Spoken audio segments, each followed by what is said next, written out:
bahwa kemudian hukum akan menjadi panglima. Gitu, itu bahasa diplomatis saya. Ya. Jadi masih belum firm ya, belum oke pada Bangkok. Jadi relevan yang Pak Haji nyanyikan sekian puluh tahun silam seperti judi, masih. Oke. Yang haram-haram masih. Anda tahu kenapa sebabnya? Tidak tahu Pak Haji. Sebabnya kita tidak mengimplementasikan, mengamalkan dasar negara yang ditancapkan oleh the founding fathers kita. Sebabnya adalah Pancasila ini just lip service, just slogan. Aku Pancasila, kita Pancasila. Gincu. Di radio-radio selalu Pancasila, ketuhanan, bla bla bla. Tapi saya melihat di dalam praktek kehidupan berbangsa, bernegara, ini belum terimplementasikan. Padahal kalau Pancasila ini dilaksanakan secara konsisten, secara bertanggung jawab, secara tulus dan murni dan konsekuen. Katanya begitu. Masya Allah, Indonesia betul-betul baldatun thayyibatun warabun ghafur. Negara paling hebat di dunia, saya yakin. Kenapa coba? Ketuhanan yang Maha Esa, keadilan, kemanusiaan adil dan beradab, persatuan Indonesia, kerakyatan yang oleh hikmah kebiasaan dalam masyarakat, perwakilan, keadilan sosial bagi seluruh rakyat Indonesia. Ini pilar-pilar ini nggak dimiliki oleh bangsa manapun. Ternyata 4 ini akan terwujud kalau yang satu ini dilaksanakan core-nya itu. Ketuhanan yang Maha Esa. Ketuhanan. Maka the founding father menempatkan itu. Kalau ketuhanan yang Maha Esa dilaksanakan, artinya apa? Orang Islam laksanakan perintah agamanya, orang Kristen laksanakan, orang Hindu laksanakan. Ya, ini namanya kemanusiaan yang adil dan beradab akan terwujud. Kalau nggak adil dia takut sama Tuhannya. Karena dia yakini ada hukum Allah, ada hukum Tuhan. Ya, persatuan pun akan terwujud. Apalagi di Islam. Ya. Ya ayuhan nas inna khalaqnakum min dzakari wa untha wa ja'alnakum syu'uban wa qabaila lita'arafu. Hai manusia, aku jadikan kamu dari laki-laki dan perempuan, dan aku jadikan berbangsa-bangsa, bersuku-suku. Multi ras, multi religion, semua. Lita'arafu, saling mengenal, saling menghormati lah, itu kalau saja ini dilaksanakan core-nya. Padahal Pak Haji sudah mengatakan itu sejak sekian tahun silam. Iya. 150 keadilan juta jiwa itu. Kan ada Pak Haji sebut semua suku itu. Betul. Keadilan sosial akan terwujud. Itu sampai sekarang kenapa ya? Oke lah kalau kita excuse Indonesia kan baru 78 tahun.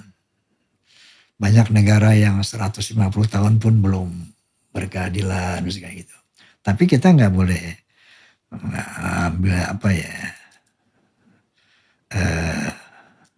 kesana ya. Bahwa kita, Masya Allah, yes, kita berdoa semoga pemimpin-pemimpin Indonesia ini kuncinya itu melaksanakan secara konsisten Pancasila, laksanakan. Perintahkan semua jajaran melaksanakan Pancasila. Kelihatan kok Pancasila dan nggak Pancasila kelihatan. Iya. Kalau orang ngaku Kristen nggak pernah ke gereja, nggak Pancasilais loh. Orang Hindu nggak pernah ke wihara, lo bukan Pancasilais loh. Orang Islam nggak pernah sholat, lo bukan Pancasilais. Tapi kalau ini dilaksanakan, kelar tuh semuanya. Padahal Indonesia sudah ada BPIP loh Pak Haji. Badan Pembinaan Ideologi Pancasila. Iya, so menurut Pak Haji? Ya ternyata itu BPIP hanya sebuah badan yang tidak punya konsep untuk bagaimana juklaknya itu kepada masyarakat. Bagaimana kamu, hey warga RT sekian, warga RW sekian melaksanakan Pancasila, how? Ini loh laksanakan. Enggak ada juklaknya, enggak ada petunjuknya. Pancasila harus dihafalkan aja, jadi hafalan di radio saya suka dengar. Iya. Pancasila 1, ini 2, ini 3. Jadi hafalan. Mestinya itu tadi konsepnya. Islam melaksanakan perintah Islam itu apa? Paling nggak yang wajib-wajib deh, sholat, puasa. Itu jadi indikator kamu Pancasilais atau bukan. Minimal rukun Islam terlaksana lah. Nah, begitu ya yang Kristen. Yang pokoknya apa mereka harus kerjakan. Itu jadi indikator bahwa kamu Pancasilais atau tidak. Kalau agama-agama ini sudah dilaksanakan oleh para penganutnya, Indonesia paling keren loh. Paling keren. Jessica ini bejatnya ampun-ampun. Titisan iblis ya ini nih. Siluman setannya ini. Ini kita pakai bahasa yang dramatis. Tapi untuk manusia sekejam itu, hukuman cuma 20 tahun. Saya kembalikan ke majelis hakim. Seyakin apa sesungguhnya bapak-bapak bahwa orang ini adalah pembunuhnya? Seyakin apa bapak bahwa orang ini membunuh secara berencana? Kalau yakin, hajar hukuman mati. Atau hukuman seumur hidup. Jangan 20 tahun. Secara tidak langsung Pak Haji. Seolah-olah tanpa mengurangi rasa hormat saya terhadap majelis hakim. Seolah-olah majelis hakim ini menunjukkan kegampangan mereka sendiri. Kenapa? Karena boleh jadi mereka melompat. Sah terkesampingkan, lompat langsung bicara tentang keyakinan. Pun ketika mereka menjejakkan kaki di atas keyakinan, nah, gitu Pak Haji. Oke. Karena 5 argumentasi yang Pak Haji katakan tadi. Masih ada. Oh, masih ada ya? Masih ada. Begini, Pak Haji harus bisa meyakinkan dunia bahwa 5 atau lebih bukti itu adalah penanda mutlak, definitif, tak terbantahkan. Itulah kelakuan orang yang melakukan pembunuhan berencana. Sekarang saya balik ke Pak Haji. Meletakkan tas di atas meja. Apakah mutlak tak terbantahkan itu ciri orang melakukan pembunuhan berencana? Tidak mutlak. Tidak. Yang kedua, Pak Haji mengatakan bahwa dia tersenyum. Apakah tersenyum merupakan penanda yang mutlak tak terbantahkan bahwa orang itu melakukan pembunuhan berencana? Mutlak tak terbantahkan. Kalau pakai mutlak-mutlakan dalam hal ini sulit. Nah, kalau pakai istilah mutlak. ya, karena harus Pak Haji. Enggak begini. Itu yang salah satunya. Boleh nggak kita berbeda nih? Oh boleh Pak Haji. Kalau saya melihat begini. Hakim di samping mengacu kepada pasal-pasal, mengacu kepada barang bukti, hakim punya naluri. Keyakinan. Keyakinan naluri ini yang dominan digunakan ketika memutuskan suatu perkara gitu kan. Kira-kira begitu kan. Saya melihat begini, Bung Reza. Ini saya katakanlah berada seperti hakim, jadi hakim nih. Kalau yang saya hakim, yang saya lagi nih pertama, ada beberapa kejanggalan. Sebelumnya bahwa begini, hakim bisa memutuskan sesuatu, tolong dikoreksi. Tanpa barang bukti konkret, tapi ada indikasi. Baik, circumstantial evidence. Nah, namanya itu. Tapi ada itu ya. Bukti petunjuk. Bukti tidak langsung. Bukti tidak langsung. Ada ya. Ada. Oke. Saya melihat hakim pakai ini. Apa namanya tadi istilah? Circumstantial. Jadi circumstance, situasi, keadaan. Circumstantial evidence atau bukti petunjuk atau bukti tidak langsung. Oke, kalau saya melihat seperti itu, hakim pakai itu. Karena begini, pertama yang saya lihat ya, mungkinkah kita ngajak temen nih, ngopi yuk gitu. Kejanggalan pertama yang saya lihat sebagai awam nih. Kata tadi sebagai hakim.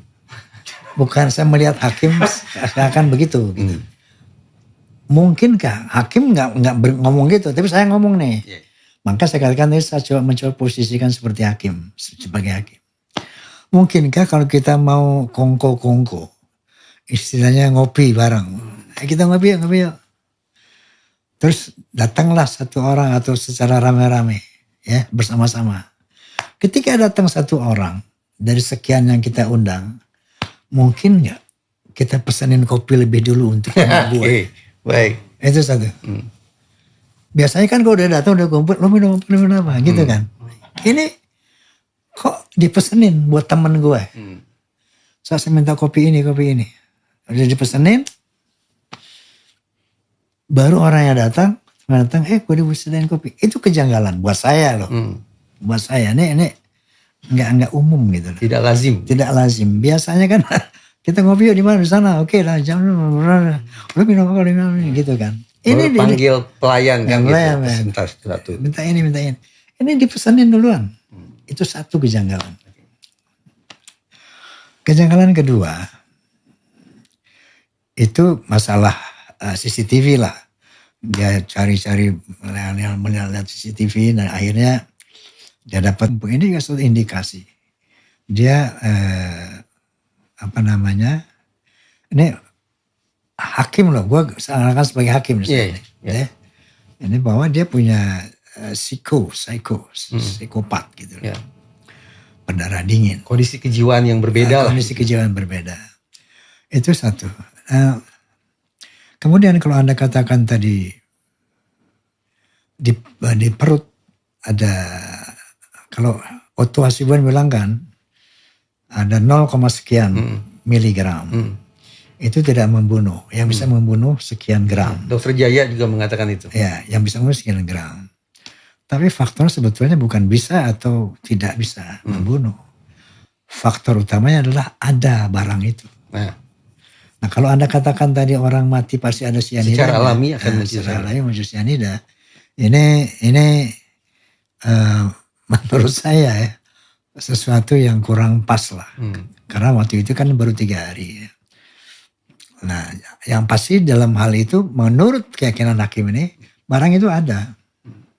Bahwa dia cuma 0, sekian yang mesti ada. Kenapa mesti mematikan harus sekian gram? Barangkali sudah berproses setelah 3 hari sehingga tersisalah 0, sekian gitu kan. Ini keyakinan hakim. Ya. Dari hal-hal itu juga ada bukti bahwa itu ada cyanida di sana. Ini kan kopi itu nggak dibuang. Kopi itu disimpan, diamankan oleh yang tukang bikin kopi apa namanya? Barista. Diamankan sama dia kan sama barista sampai warna gini gitu. Nah, kepolisian memerintahkan Jessica berdasarkan data-data itu otentiknya itu kopi itu ada cyanidanya. Nah, jadi keyakinan hakim kenapa Anda bilang tanpa apa tadi? Sah. Hakim ini pintar sebetulnya. Pasti. Karena kalau digunakan sah maka ada data otentik, ada BB yang otentik gitu ya, data otentik. Dipakailah sahnya. Karena hanya petunjuk yang ada. Sah ini nggak dipakai sama beliau. Karena hanya petunjuk, indikator saja. Maka dikatakan yakin dengan dasar keyakinannya. Oleh karena itu dia tidak dihukum maksimal mati atau seumur hidup. Karena dia tidak punya data otentik tadi. BB-nya tuh peristiwa itu konkretnya dia nggak lihat. Dia nggak lihat lagi membunuh, dia nggak lihat masukin ini. Itu nggak kelihatan. Yang dia tangkap adalah indikasi-indikasi itu. Makanya dijatuhkanlah hukuman 20 tahun. 20 tahun. Bukan mati atau seumur hidup. Ketika dia lihat semuanya, misalnya kelihatan dianya pasti mati. Yang Anda bilang tadi, ini orang bejat. Bejatnya di mana? Kelihatan kok dimasukin itunya. Menurut saya begitu, Bung Reza. Ini saya bukan psikologi forensik, dan psikologi musik.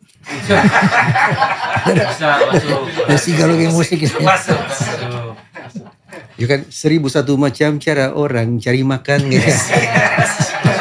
Saya forensik, kalau Pak Haji musik. Bukan forensik, musik. Psikologi musik. Ngomong-ngomong, kenapa di lagu itu perbandingannya kok pengamen dan presiden, Pak Haji? Kok jadi Ya udah, kembali ke pokok persoalan dulu deh. Karena saya belum mau tanya ke Pak Haji, apa persamaan dan perbedaan antara pengamen dan presiden. Tapi nanti aja, Pak Haji lanjut. Ya itu yang saya katakan kalau Jessica itu. Bahwa hakim menilai secara subjektif, bukan objektif. Ya. Berdasarkan indikator. Baik. Kayak gitu sih menurut saya. Saya pada akhirnya begini Pak Haji. Saya tentu sebagai warga negara tidak punya pilihan.